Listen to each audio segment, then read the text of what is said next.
abençoado, eu já pude sentir a presença de Deus ali. Quem já sentiu também? Abra sua Bíblia comigo no livro de Atos, capítulo número 2. Atos, capítulo número 2. Quero desde já externar minha gratidão aqui, primeiramente a Deus, ao pastor Luciano. Deus abençoe a missionária Elisete pelo convite. Sou muito grato a Deus por poder estar aqui. Aguardado pelo pastor Silvio, o pastor Daniel também. Que Deus possa continuar abençoando o ministério de vocês. Aos grupos visitantes também, que Deus continue abençoando. Aleluia.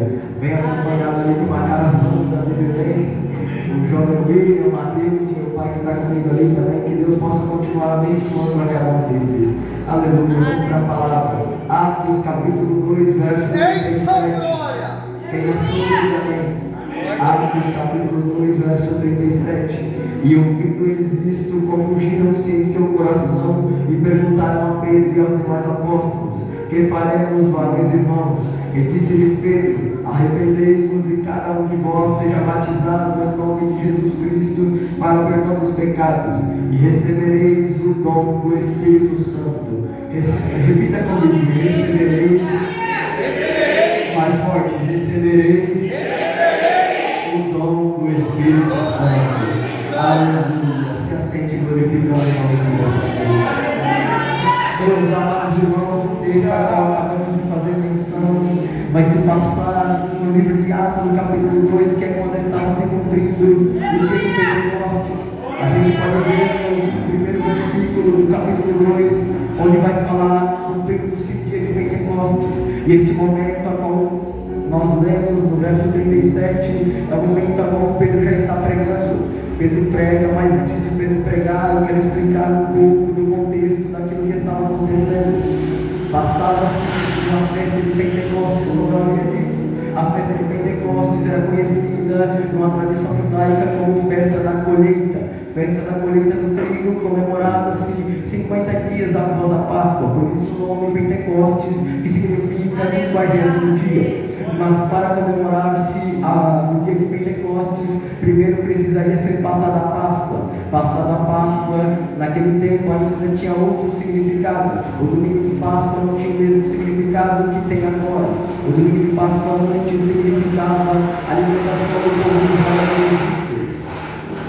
A libertação do povo de Israel do Egito. Mas agora, quando o cordeiro se entrega aos seus matadores, quando o cordeiro se entrega por nós vamos ver no versos de número 4 do capítulo 53 de Isaías, o texto vai nos dizer que o cordeiro se fez, aleluia, o cordeiro do mundo se entregou por nós, se fez pecado por nós e se entregou na cruz e mudou assim o significado do domingo de Páscoa. Aquilo que até então era a libertação do povo de Israel do Egito, agora passava a ser a libertação do povo do pecado. Aquilo que até então era a libertação das mãos de Faraó, agora passava a ser a libertação das mãos de Satanás. Agora não estamos mais presos, agora não estamos mais agarrados ao pecado, porque o cordeiro eu já posso sentir a glória de Deus aqui. Ele se fez pecado por nós e mudou assim o significado do domingo de Páscoa. Mas aí no verso de número 1, como eu disse, no capítulo 2, nós vemos que vai se cumprir o dia de Pentecostes. O primeiro, após a Páscoa ter mudado o significado, mudou-se o significado do domingo de Páscoa, consequentemente mudaria o dia de Pentecostes também, que até então era a festa da colheita. Passados 50 dias após Jesus ressuscitar, estavam todos reunidos no mesmo lugar, diz o texto. Aleluia. Quando de repente aconteceu algo, você conhece bem o decorrer da história, todos são cheios do Espírito Santo.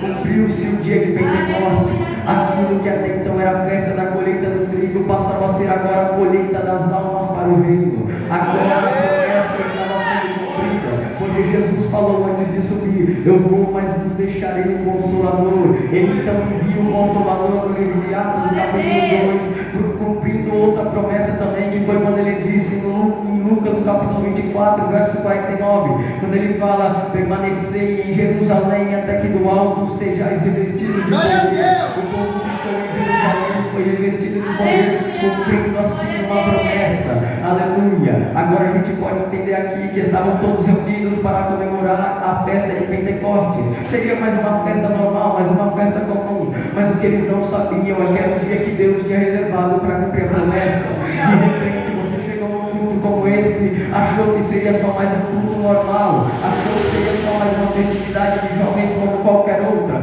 mas o que a gente não sabe é que pode ser o dia que Deus vai cumprir a promessa.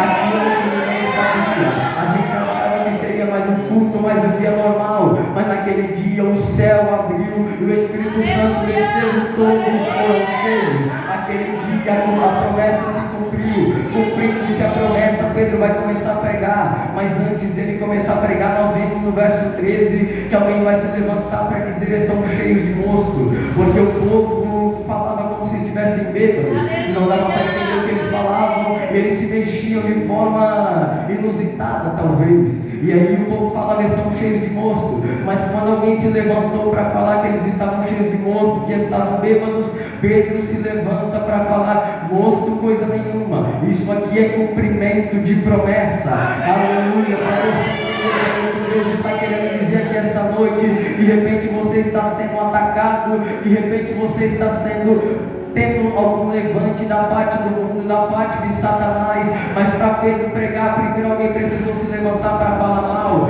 Para Pedro pregar e cumprir o seu chamado, primeiro alguém precisou se levantar para apontar dedo, para xingar, para falar mal, para falar: vocês são quadrados demais, o que vocês vão fazer na igreja num sábado desse? Vamos curtir, vamos festejar. Mas o que eles não sabem é que aquilo que todo mundo zomba é cumprimento de promessa de algo. Cumprimento de promessa do alto. Essa noite Deus me trouxe aqui para dizer para alguém: fica tranquilo se estão apontando o dedo para você, fica tranquilo se estão xingando você, fica tranquilo se estão te chamando de quadrado lá na escola, porque aquilo que todo mundo fala que é mosco, aquilo que todo mundo fala que é loucura, para Deus é cumprimento de promessa. Essa noite pode ser o dia do cumprimento da promessa. Quando alguém se levanta de lá para cá, Deus vai levantar Pedro daqui para lá para dizer: moço, coisa nenhuma, isso é cumprimento de promessa do alto. Oh, glória a Deus. Pedro se levanta para pregar. Pedro fala: eles não estão cheios de mosto, não. Isso aqui é aquilo que o profeta Joel disse no capítulo 2, do verso 28. E acontecerá que nos últimos dias derramarei sobre toda a carne o meu espírito. Vossos filhos e vossas filhas profetizarão, vossos jovens terão visões e vossos velhos sonharão sonhos. Aleluia. O que para todo mundo era mosco, o que para os que estavam de fora era loucura, o que para os que estavam de fora era benedice, Pedro sabia e entendia que era o cumprimento da promessa. Hoje Deus me trouxe aqui para dizer: não se calem perante aqueles que falam que é mosco, não se calem perante aqueles que falam que é loucura, não se calem perante aqueles que falam que é benedice, que não precisa. Aquilo que para todo mundo é loucura, vou repetir, é promessa do alto sendo cumprida. Essa noite Deus me trouxe para dizer que tem promessa sendo cumprida na casa, porque o Deus que cumpre as promessas já está no meio. Tem alguém que crê nisso aqui essa noite? Aleluia! O Deus que cumpre promessas está na casa, e Ele me trouxe para te dizer: fica tranquilo que vão apontar o dedo, fica tranquilo que vão falar mal, mas quando alguém se levantar para falar mal, Deus levanta outro para dizer que é o cumprimento na promessa de Deus. Glória! Aleluia! Vamos voltar um pouco e falar sobre Pedro. Pedro, você conhece que era discípulo de Jesus, andava e esteve em vários momentos com Jesus, participou de vários milagres, era pescador, mas Jesus chama ele para ser pescador de homens. Jesus chama ele para ganhar almas para o reino. Aleluia. Mas o que me chama a atenção na história de Pedro está lá em Mateus, no capítulo 16, a partir do verso 14, onde Jesus pergunta aos discípulos: quem é o Filho do Homem para vocês? Quem sou eu? Aleluia. E aí eu vejo no verso de número 18, Jesus falando: Tu és Pedro, sobre esta pedra edificaria a minha igreja e as portas do inferno não prevalecerão contra ela. Pastor Lucivão, muitas das vezes interpretamos este versículo de maneira errada. Muitas das vezes pensamos que a pedra a qual Jesus edificou a igreja é Pedro, mas na verdade não, porque ele fala: Pedro, sobre esta pedra edificarei a minha igreja. Pedro no grego é o mesmo que Petros. Petros significa pedra pequena, fragmento de pedra, aleluia. Mas Jesus ele fala: Pedro, sobre esta pedra edificarei a minha igreja e as portas do inferno não prevalecerão contra ela. Quando ele fala Pedro, ele está falando pedra pequena, mas quando ele fala sobre esta pedra, pedra no grego é o mesmo que Petra. Petra significa pedra grande, significa rocha maciça, significa pedra que não se abala por qualquer coisinha, aleluia. Por isso que Jesus disse: Pedro, sobre esta pedra edificarei a minha igreja. Muitas das vezes achamos que a pedra da igreja é Pedro, muitas das vezes achamos que a pedra da igreja é o grupo de jovens, muitas das vezes achamos que a pedra da igreja é o nosso namoro, muitas das vezes achamos que a pedra da igreja é quem está no culto, mas na verdade não, porque Jesus falou: Pedro, sobre esta pedra edificarei a minha igreja. A igreja não está edificada em pedra pequena, a igreja não está edificada em fragmento de pedra, a igreja está edificada na pedra grande, porque Jesus falou: sobre esta pedra edificarei a minha igreja, aleluia. Mas que pedra grande que é essa que você está falando?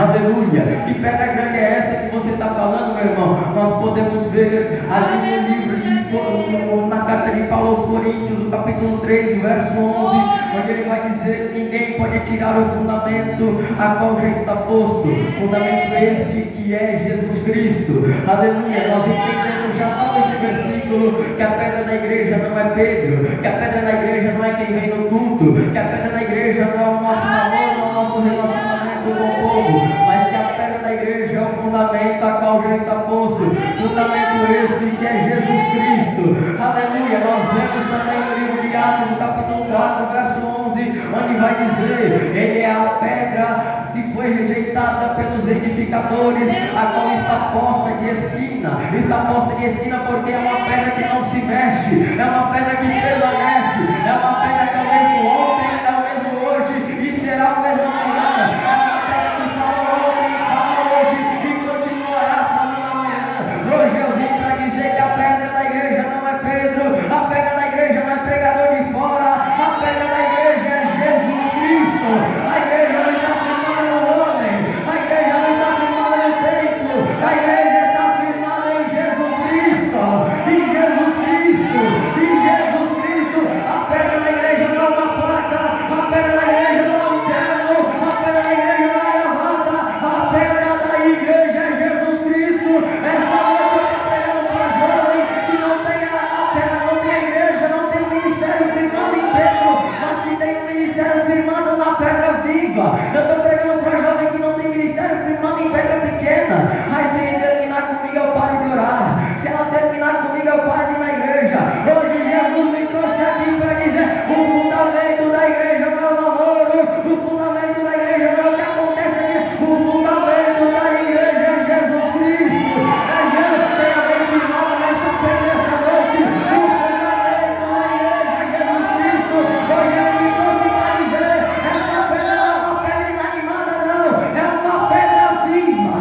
Assim como vai dizer Pedro na sua primeira carta, no capítulo de número 2, o verso de número 4, onde ele abre a boca e diz: ele é a pedra viva, rejeitada pelos homens, mas e por Deus, edificada e preciosa, eleita e preciosa. Pelos homens foi rejeitada, pelos homens foi crucificado, pelos homens foi açoitado, foi xingado, foi cuspido, mas por Deus eleita e preciosa, e gozará aquele que subir ao reino, gozará aquele que estiver firme na pedra. Que pedra é essa? A pedra é Jesus Cristo, a pedra é Jesus Cristo, a pedra é Jesus. Glória a Deus. Não é uma pedrinha qualquer, não é um cascalho. A pedra que eu vos vim falar é Jesus Cristo de Nazaré, e essa pedra está na igreja essa noite. Só quem veio adorar a Ele joga essa mão para cima, porque a pedra não é homem, a pedra é Jesus Cristo.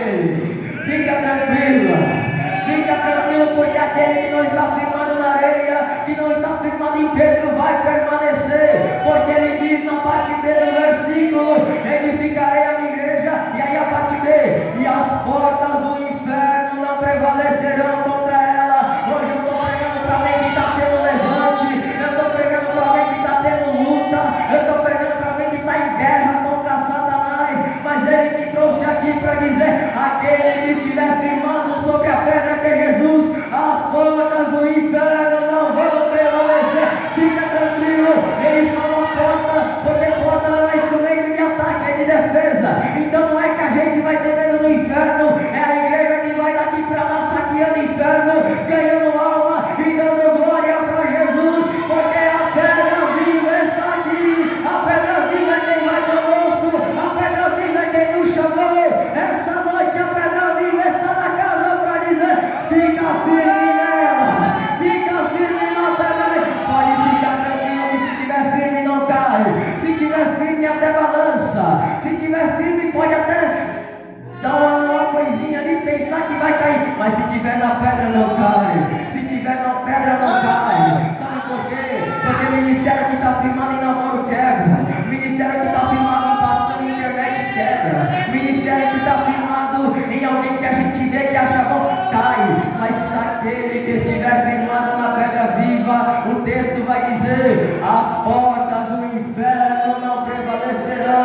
Hoje Deus me traz aqui para dizer para alguém: firma o teu ministério na pedra, firma o teu ministério na pedra. Que pedra é essa? A pedra é Jesus Cristo. Oh, glória a Deus.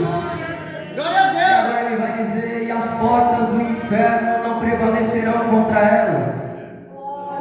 Jesus estava dizendo aqui que as portas do inferno não prevaleceriam contra a igreja que ele firmou na pedra. Mas por que ele fala inferno? Porque o inferno já está no modo espiritual. O modo espiritual já está além da realidade. Então quer dizer que nem o mundo e nem o inferno prevalecerá contra a igreja. Glória a Deus. Aleluia, Jesus. Santo é seu nome, Pai. Aleluia. Nem o mundo e nem o inferno prevalecerão contra a igreja de Jesus. Sabe por quê? Porque eles sabiam o que ia acontecer, eles sabiam que iam pegar ele, eles sabiam que ele ia se entregar, eles sabiam que ia trair ele, eles sabiam. E aí ele disse: a igreja que estiver edificada na pedra, a igreja que estiver firmada na pedra, vai prevalecer contra as portas do inferno. As portas não vão prevalecer. Aleluia. A igreja vai continuar, porque a igreja não está firmada no homem. A igreja não vai parar, porque a igreja não está firmada na terra. A igreja vai continuar, porque ela não está firmada em Pedro. A igreja vai continuar, porque ela não está firmada numa pedra qualquer. Ela está firmada numa pedra viva, a qual é Jesus Cristo. E é por isso que ele fala que as portas não vão prevalecer. Eu chamo a atenção dos jovens aqui essa noite. Está na hora da gente firmar o nosso ministério na pedra viva. Está na hora da gente parar de coisinha de segredo só aqui dentro. É hora da gente firmar o ministério de verdade nessa pedra, porque já foi cantado aqui essa noite. Em breve Jesus no céu vai aparecer. Em breve todo joelho vai ter que se dobrar. E aí, como tu está perante a Ele, como a gente está perante ao Mestre que virá nessa igreja, firme o teu ministério na pedra viva que é Jesus, que aí terás o ministério assim como de Pedro depois, pregou e mais de 3.000 almas foram ganhadas a Jesus só na primeira, imagina nas outras. Aleluia. Firme o teu ministério na pedra viva. E aí Jesus fala: e as portas do inferno não prevalecerão contra ela. É porque nada ia parar Jesus, porque ele já estava decidido a cumprir o plano que Deus tinha feito. Ele já estava decidido que ia se entregar para os seus malfeitores. E aí ele falou: as portas não vão prevalecer contra mim. Eu vou e nada vai parar. Eu vou e nada vai impedir, porque já foi dito aqui pelo William: operando Deus, quem impedirá? Operando Deus, quem impedirá, meu irmão? Aí ele diz: as portas não vão prevalecer, porque nada vai parar Jesus. Nada vai parar Jesus. Aleluia. Nada vai parar a obra que ele colocou. Nada vai parar a igreja que ele edificou. Nada vai parar Jesus. Como assim nada vai parar Jesus, meu irmão? Aleluia. Nada do que aconteceu na Bíblia parou Jesus. Nada parou Jesus. Sabe por quê? Mas irmão, e se alguém estiver dentro, estiver perto e tentar parar, não vai. Sabe por quê? Porque a traição de Judas não parou Jesus. Aleluia. E Pedro também teve uma decaída de Pedro. A negação de Pedro não parou Jesus. Glória, colocaram uma coroa de espinho nele, mas a coroa de espinho não parou Jesus. Aleluia. Levaram ele ele foi para o Getsemane orar, suou até sangue, mas o Getsemane não parou Jesus, ele continuou, aleluia. Os romanos não pararam Jesus, Pilatos não parou Jesus, Herodes tentando matar as crianças lá no começo não parou Jesus, ele continuou. Essa noite ele me trouxe aqui para dizer que nada vai parar Jesus, nada vai parar a pedra viva, as portas do inferno não vão prevalecer, nada vai parar Jesus. Oh glória, a negação de Pedro não parou Jesus, colocaram a coroa de espinho não parou Jesus, os flagelos não pararam Jesus, açoitaram ele e cuspiram nele, mas isso não parou Jesus, ele continuou, levaram ele para o Calvário, mas o Calvário não parou Jesus, colocaram a mão do lado para ver se estava morto, mas o arpão não parou Jesus, e o sepulcro agora para. Oh morte, onde estás? Oh morte, onde estás? O rei que outrora estava morto, agora vive e reina para todo sempre, ele é o rei da glória, assim como no Salmo 24 vem dizer: levantai a porta as vossas cabeças, levantai a entradas eternas, para que entre o rei. Mas esse rei não usa coroa de ouro, esse rei usa coroa de espinho, esse rei não tem anel no dedo, esse rei ele tem furo nas mãos, ele tem marca nos pés, ele tem o corpo machucado, mas esse rei está vivo, vivo, vivo. Eu vim pregar para alguém que crê nesse rei que está vivo, só quem crê nele, só quem veio adorar, né? Deixa eu ver, jovem aí, deixa eu ver se tem crente pentecostal no mundo, só quem veio adorar a pedra viva, só quem veio adorar o Deus vivo, abre a tua boca e adora ele.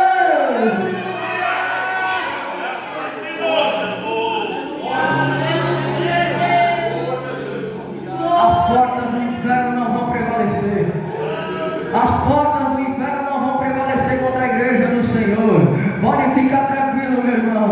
Fica tranquilo, vai ter levante na tua vida, vai. O diabo até vai te levantar contra você, vai.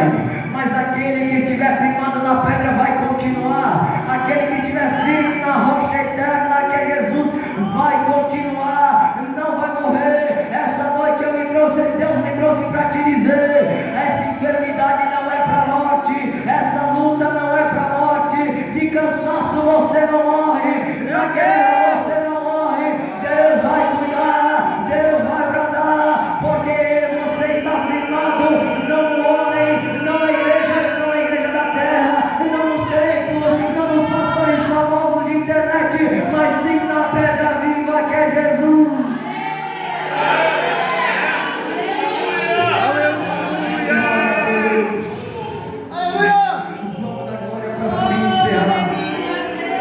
E agora, vamos para o texto a qual nós lemos, Atos capítulo 2.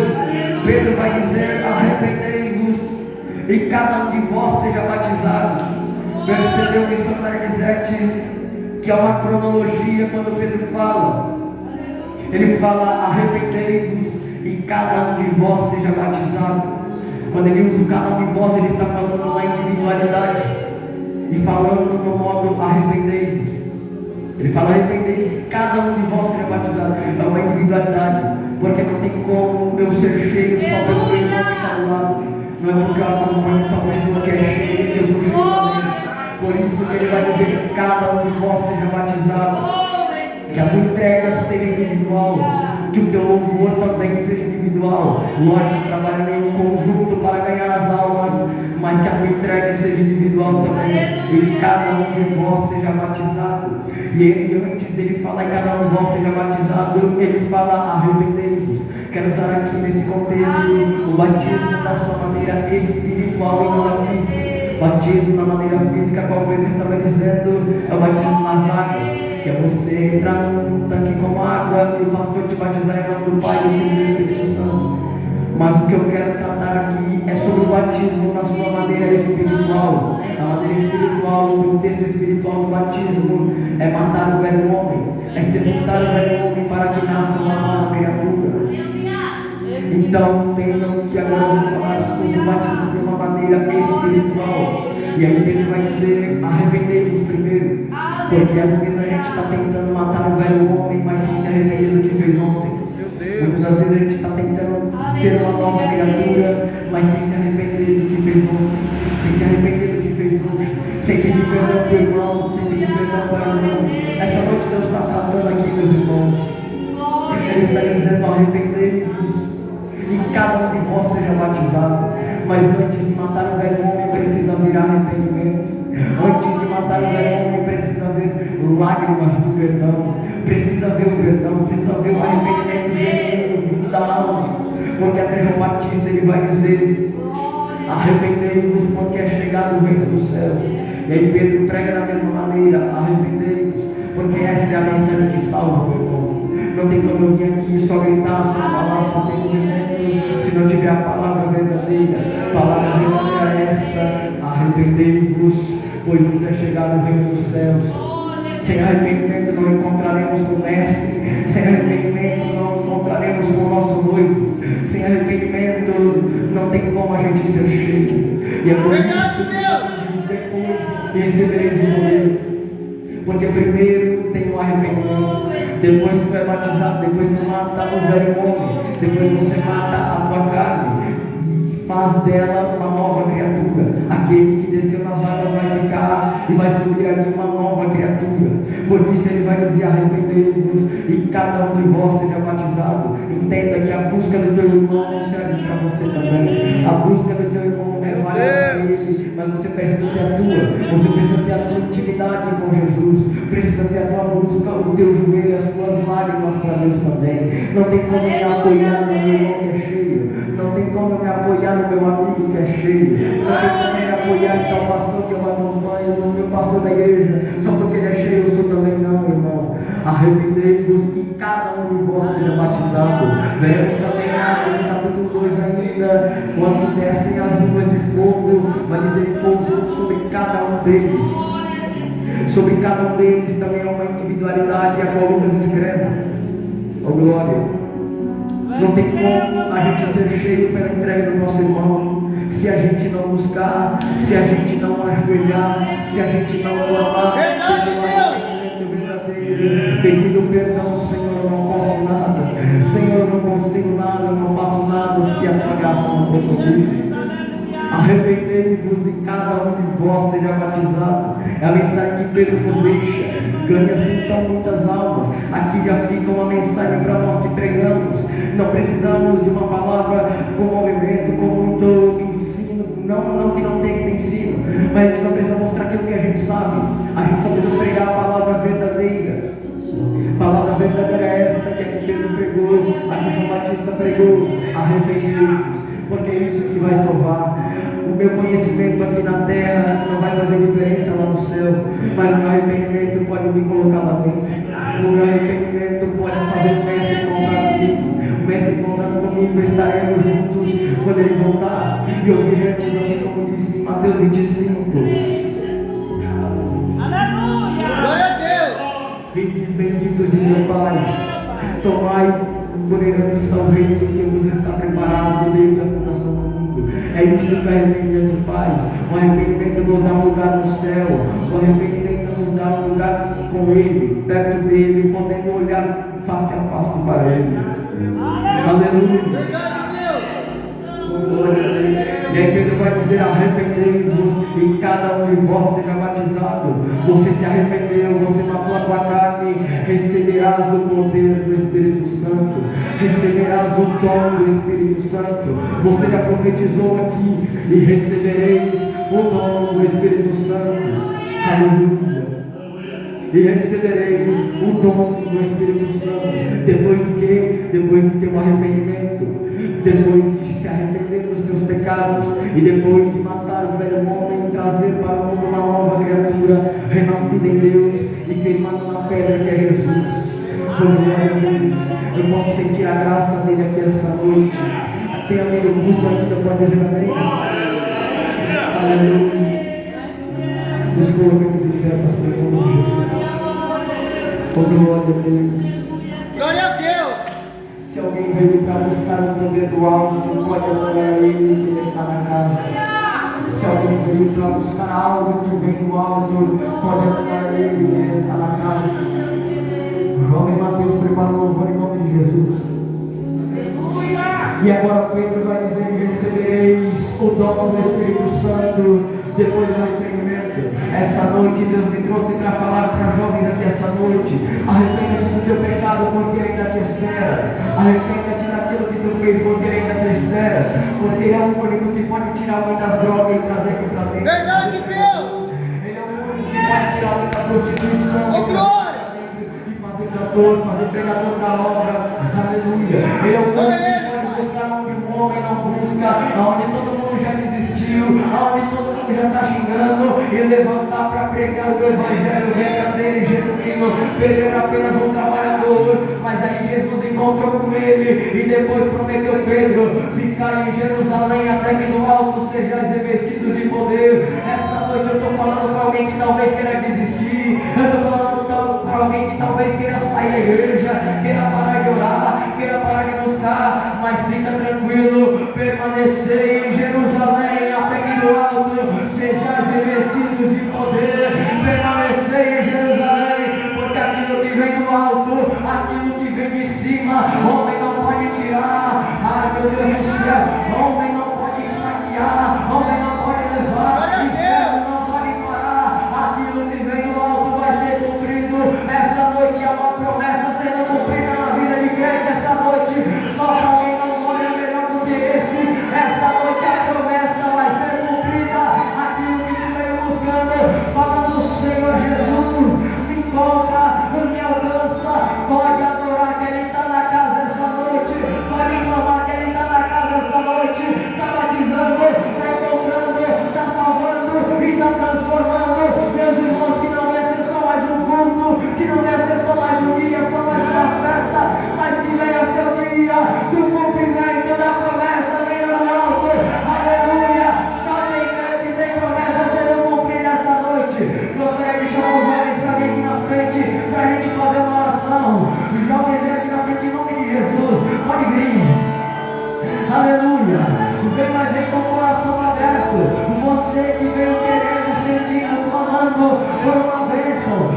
Pode vir os jovens, pode vir em nome de Jesus. Oh glória! Jovens, todos os jovens de todas as congregações, pode vir em nome de Jesus. Glória a Deus. Glória ao mover espiritual de Deus essa noite. Ao mover espiritual na casa essa noite. Oh glória! Vem mais, vem dando glória. Vem mais, vem adorando. Eu me lembro até hoje. Tem alguém que me dá uma batizada no Espírito Santo.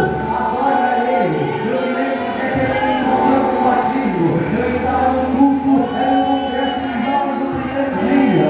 Aleluia! E aí o pastor chegou na frente, eu fui. Eu me lembro de uma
as vestes brancas, estou só te esperando.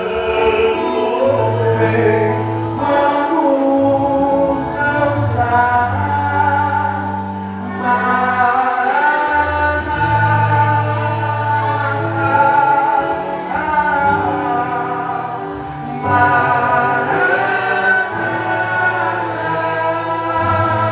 Aleluia!